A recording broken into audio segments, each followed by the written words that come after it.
சில கருத்துக்களை உங்கள்கிட்ட பரிமாறிக்கலான்னு தான் வந்திருக்கேன். அதை ஏற்றுக்கிட்டிங்கன்னா ரொம்ப நல்லதுன்னு நினைக்கிறேன். கருத்துக்களை ஏற்றுக்கங்க. இப்போ தோன்றில் புகழோடு தோன்றுக அட்டிலார், தோன்றலின் தோன்றாமை நன்று அப்படின்னு வள்ளுவர் சொல்லியிருக்காரு. தோன்றாமை நன்றுன்னு தான் சொல்லியிருக்காரு ஒழிய தோன்றலைன்னா போகணும்ல அப்படின்னு சொல்லலை. அதனால் எது நல்லதோ அதை நம்ம நடத்திக்கிறது நல்லதுன்னு நினைக்கிறேன். புகழ் என்பது தானாக தேடி வரணும். நம்ம நடந்துக்கிற முறையை பொறுத்து தான் வரும். இப்போ நம்ம தேடி போனால் புகழ் கிடைக்காது. பணத்தை கூட தேடி போய் ஏதோ ஒரு வழியில் சம்பாரித்து போடலாம். ஆனால் புகழை அப்படி தேட முடியாது. அந்த புகழை நம்ம நாட்டுக்குள்ளேயே நம்மளை புகழாட்டாலும், நம்ம தெருவில் புகழாட்டாலும், நம்ம வீட்டிலையாவது நம்மளை நல்லபடியாக நினைக்கணும். அதுதான் ஒரு புகழ். பிறந்ததுக்கு அர்த்தம் அதுதான். இப்போ இதை எதுக்கு சொல்கிறேன்னா, நம்ம நாட்டிலையும் நமக்குன்னு ஒரு தலைவன் வந்தால் அவன் எப்படி இருக்கணும்?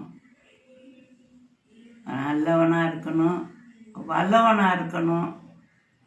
அதுக்கும் மேலே அறிவுடையவனாக, ஒரு ஆளுமையுடையவனாக இருக்கணும். ஆளுமை என்பது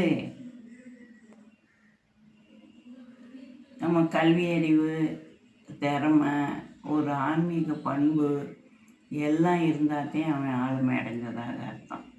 அதை ஆங்கிலத்தில் சொல்லக்கூடாது, பெர்சனாலிட்டின்னு சொல்லுவாங்க. பெர்சனாலிட்டின்னா எல்லா தகுதியும் இருக்கணும். சும்மா புகழுக்காகவோ பணத்துக்காகவோ ஒரு தலைவன்கிட்ட நாட்டை ஒப்படைக்கக்கூடாது. இதனால் இவன் முடிக்கும் என ஆய்ந்து அதனை அவன்கண் விடல்னு அவரே சொல்லியிருக்காரு. இப்போ இதனால் அவன் செய்யக்கூடிய நடவடிக்கையிலிருந்து, அவன் செய்யக்கூடிய செயலிருந்து இந்த காரியத்தை இவங்கிட்ட ஒப்படைச்சா அது சரியாக வரும் அப்படின்னு நினச்சி இதனால்ங்கிறதே இந்த செயல்னால், இந்த காரியத்தினால, அவனுடைய நடவடிக்கையினால் இவன் முடிக்கும், இவன் கட்டாயம் இதை முடிச்சிருவேன் அப்படின்னு நினச்சாத்தேன் அவங்ககிட்ட அந்த காரியத்தை ஒப்படைக்கணும். அதுதான் வள்ளுவர் சொல்லியிருக்காரு. இதனால் இவன் முடிக்கும் என ஆய்ந்து அதனை அவன் கண் விடல் அப்படின்னு சொல்லியிருக்காரு. இப்போ புகழ் என்பது புகழுக்காக நம்ம வேலை செய்யணும் அப்படின்னு நினைக்கக்கூடாது. இப்போ வள்ளுவரும் அவை பிராட்டியும் தனக்கு பின்னாடி புகழ் கிடைக்கும் அப்படின்னு நினச்சி அவங்க இதை செய்யலை. அதே மாதிரி நாமளும் சில செயல்களை செய்வோம். அது புகழ் கிடைச்சாலும் சரி, 2 அடி கிடைச்சாலும் சரி, அதை தெரிந்து உணர்ந்து நமக்கு எதுனாலும் பரவாயில்ல, நம்ம செய்கிறத செய்வோம் அப்படின்னு நினச்சி செஞ்சாங்கன்னா அது நாட்டுக்கு நல்லது. இனி நம்ம இந்த நாட்டுக்கு நல்லது செய்யணும், புகழ் அடையணும். பெருமைக்காகவோ அல்லது புகழுக்காகவோ செய்யக்கூடாது. செய்யணுங்கிற மனசு வேணும். இப்போ அவையம்மா அறம் செய்ய விரும்பு அப்படின்னு சொல்லியிருக்காங்க. விரும்புன்னு சொல்லியிருக்காங்க, கட்டாயம் நீ செஞ்சு முடியுன்னு சொல்லலை.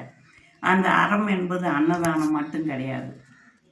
இருக்கிறவன் அன்னதானம் பண்ணுவான், இல்லைன்னா என்ன செய்ய முடியும்? அவன் என்ன செய்யலாம்? ஏதோ ஒரு தானம்.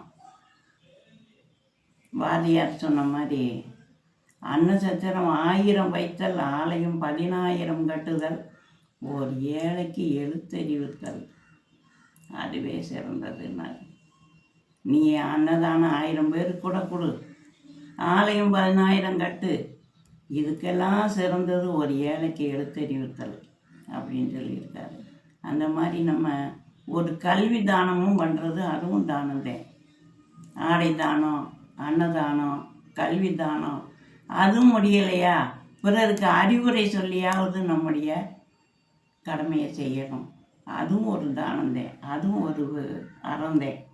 அதைத்தான் அந்த அம்மா இன்னதுன்னு சொல்லாமல் அறம் செய்ய விரும்பு, நீ அதை மனசில் நினச்சாலே போதும், ஏதோ ஒரு வழியில் மற்றவங்களுக்கு நீ உதவி பண்ணுவ, பண்ணணும்னு உன்னால் முடியும் அப்படின்னு அந்த அம்மா சொல்லியிருக்கு. இதே மாதிரி நான்